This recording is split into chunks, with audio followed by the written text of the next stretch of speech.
എല്ലാവർക്കും ഒരിക്കൽ കൂടി സ്വാഗതം. അസിസ്റ്റന്റ് സെയിൽസ്മാന്റെ സാധ്യതാ പട്ടിക പ്രസിദ്ധീകരിച്ചപ്പോൾ 60% ഉദ്യോഗാർത്ഥികളുടെ കുറവാണ് സാധ്യതാ പട്ടികയിൽ നമുക്ക് കാണാൻ സാധിക്കുന്നത്.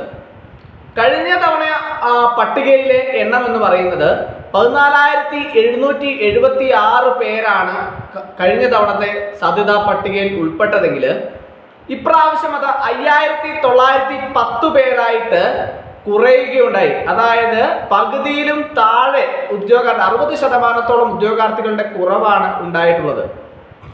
അപ്പോൾ ഓരോ ജില്ലയിലും എടുത്തു നോക്കുകയാണ് എന്നുണ്ടെങ്കിൽ ഓരോ ജില്ലയിലും സാധ്യതാ പട്ടികയിൽ ഉള്ള ഉദ്യോഗാർത്ഥിയുടെ എണ്ണത്തിൽ ഒരു ക്രമാതീതമായ കുറവാണ് കാണപ്പെടുന്നത്. നിയമനങ്ങൾ കുറഞ്ഞതാണ് സാധ്യതാ പട്ടികയിൽ ഉൾപ്പെടുത്തിയവരുടെ എണ്ണത്തിന് കുറവുണ്ടായത് എന്നാണ് അറിയാൻ കഴിയുന്നത്. എങ്കിലും അത് ഒരു ന്യായമായ കാര്യമല്ല എന്നും ഓരോ ഉദ്യോഗാർത്ഥികളും മനസ്സിലാക്കും. കാരണം എന്താണെന്ന് ചോദിച്ചാൽ പല ഉദ്യോഗാർത്ഥികളും തങ്ങളെ ലിസ്റ്റിൽ പെടാൻ സാധ്യതയുണ്ട് എന്ന് വളരെ പ്രതീക്ഷയോടെ കാത്തിരുന്ന ധാരാളം ഉദ്യോഗാർത്ഥികൾ എന്നെ വിളിക്കേണ്ടേ, സാറേ ഞാൻ ലിസ്റ്റിൽ ഉൾപ്പെട്ടിട്ടില്ല, ലിസ്റ്റ് ചുരുക്കിയത് കൊണ്ടാണ് ഞാൻ ലിസ്റ്റിൽ ഉൾപ്പെടാൻ പറ്റാതെ പോയത് എന്ന് പറഞ്ഞ് വളരെ സങ്കടത്തോടു കൂടി വിഷമത്തോടു കൂടി വിളിച്ച ധാരാളം ഉദ്യോഗാർത്ഥികൾ ഉണ്ടായിരുന്നു. അപ്പോൾ ഉദ്യോഗാർത്ഥികളെ സംബന്ധിച്ചിടത്തോളം തിരുവനന്തപുരം എല്ലാ ജില്ലകളിലെയും നമുക്ക് കട്ട് ഓഫ് മാർക്കും സാധ്യതാ പട്ടികയിൽ ഉൾപ്പെട്ടിട്ടുള്ള ഉദ്യോഗാർത്ഥികളുടെ എണ്ണവും നമുക്ക് നോക്കാം. അതായത് തിരുവനന്തപുരം ജില്ലയിൽ 1009 പേരാണ് സാധ്യതാ പട്ടികയിലുള്ള. അവിടുത്തെ കട്ട് ഓഫ് മാർക്ക് എന്ന് പറയുന്നത് 68.67 ആണ്. എന്നാൽ കഴിഞ്ഞ പ്രാവശ്യം അത് 1212 പേരുണ്ടായിരുന്നതാണ്. ഇപ്രാവശ്യം അത് 1009 ആയിട്ട് കുറഞ്ഞത്. അടുത്തത് കൊല്ലം ജില്ല എടുത്താൽ കൊല്ലം ജില്ലയിൽ 446 പേരാണ് സാധ്യതാ പട്ടികയിലുള്ളത്. 67.67 ആണ് കട്ട് ഓഫ് മാർക്ക് വന്നിട്ടുള്ളത്. കഴിഞ്ഞ പ്രാവശ്യം അത് 1725 പേരുള്ളതായിരുന്നു. ഇപ്രാവശ്യം അത് 446 പേരായിട്ട് കുറഞ്ഞത്. ആലപ്പുഴ ജില്ല എടുത്താൽ 404 പേരാണ് സാധ്യതാ പട്ടികയിലുള്ളത്. 68 മാർക്കാണ് കട്ട് ഓഫ് മാർക്ക്. 781 പേരാണ് കഴിഞ്ഞ പ്രാവശ്യം സാധ്യതാ പട്ടികയിൽ ഉണ്ടായിരുന്നത്. ഇനി പത്തനംതിട്ട ജില്ല എടുത്താൽ പത്തനംതിട്ട ജില്ലയിൽ 313 പേരാണ് സാധ്യതാ പട്ടികയിലുള്ളത്. 63.33 ആണ് കട്ട് ഓഫ് മാർക്ക്. കഴിഞ്ഞ പ്രാവശ്യം അത് 492 പേര് സാധ്യതാ പട്ടികയിൽ ഉണ്ടായിരുന്നു. ഇപ്രാവശ്യം അത് 313 ആയിട്ട് കുറഞ്ഞു. ഇനി കോട്ടയം ജില്ല എടുത്താൽ കോട്ടയം ജില്ലയിൽ 329 പേരാണ് സാധ്യതാ പട്ടികയിലുള്ളത്. 64.67 ആണ് കട്ട് ഓഫ് മാർക്ക് വന്നിട്ടുള്ളത്.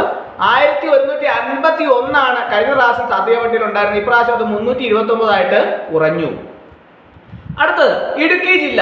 ഇടുക്കി ജില്ല എടുത്താൽ 233 പേരാണ് സാധ്യതാ പട്ടികയിലുള്ളത്. എത്രയാണ് കട്ട് ഓഫ് മാർക്ക്? 61.67 ആണ് കട്ട് ഓഫ് മാർക്ക്. കഴിഞ്ഞ പ്രാവശ്യം അത് 637 പേരുണ്ടായിരുന്നതാണ്. ഇപ്രാവശ്യം അത് 233 ആയിട്ട് കുറഞ്ഞു പോയത്.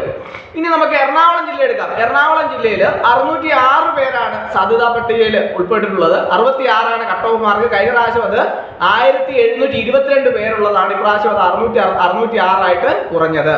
ഇനി തൃശ്ശൂർ ജില്ല എടുത്താൽ 446 പേരാണ് സാധ്യതാ പട്ടികയിലുള്ളത്. 68.33 ആണ് കട്ട് ഓഫ് മാർക്ക്. 1165 പേരാണ് കഴിഞ്ഞ പ്രാവശ്യം സാധ്യതാ പട്ടികയിൽ ഉണ്ടായിരുന്നത്. എന്നാൽ പാലക്കാട് ജില്ലയിൽ 408 പേരാണ് ഇപ്രാവശ്യം സാധ്യതാ പട്ടികയിലുള്ളത്. 68 മാർക്കാണ് കട്ട് ഓഫ് മാർക്ക്. 1066 പേരാണ് കഴിഞ്ഞ പ്രാവശ്യം സാധ്യതാ പട്ടികയിൽ ഉണ്ടായിരുന്നത്.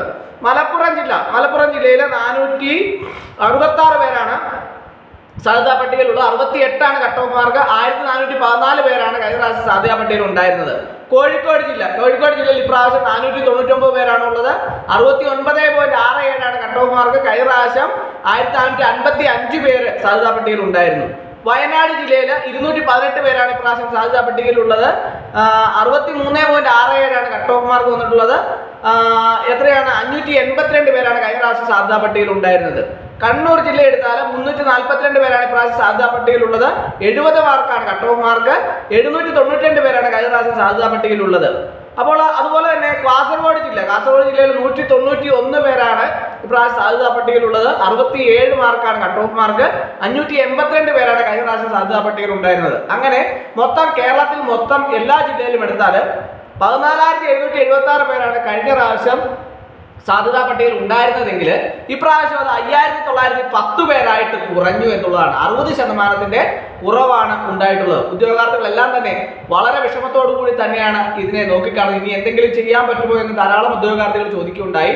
നമ്മൾ ഷോർട്ട് ലിസ്റ്റ് വരുന്നതിന് മുമ്പായിരുന്നു എങ്കിൽ നമ്മൾ ലിസ്റ്റ് ചുരുക്കാതെ വിപുലീകരിച്ചിടണമെന്ന് പറഞ്ഞ് നമ്മൾ അപേക്ഷ സമർപ്പിച്ചാൽ അതനുസരിച്ച് ലിസ്റ്റ് വിപുലീകരിച്ചിടാനുള്ള നടപടിക്രമങ്ങളൊക്കെ ഉണ്ടായേനെ. എന്നാൽ അത് ലിസ്റ്റ് വന്നതിന് ശേഷം പിന്നീട് നമുക്ക് തുടർ നടപടികളൊന്നും തന്നെ നടത്താൻ വളരെ പ്രയാസമുള്ള ഒരു സാഹചര്യമാണ് ഉള്ളത്.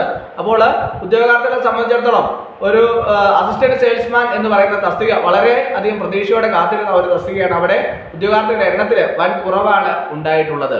അപ്പോൾ ഇന്നത്തെ ക്ലാസ് എല്ലാവർക്കും ഇഷ്ടമായെന്ന് വിചാരിക്കുന്നു. ഒരിക്കൽ കൂടി എന്ന് പറഞ്ഞു നിർത്തട്ടെ. നന്ദി, നമസ്കാരം.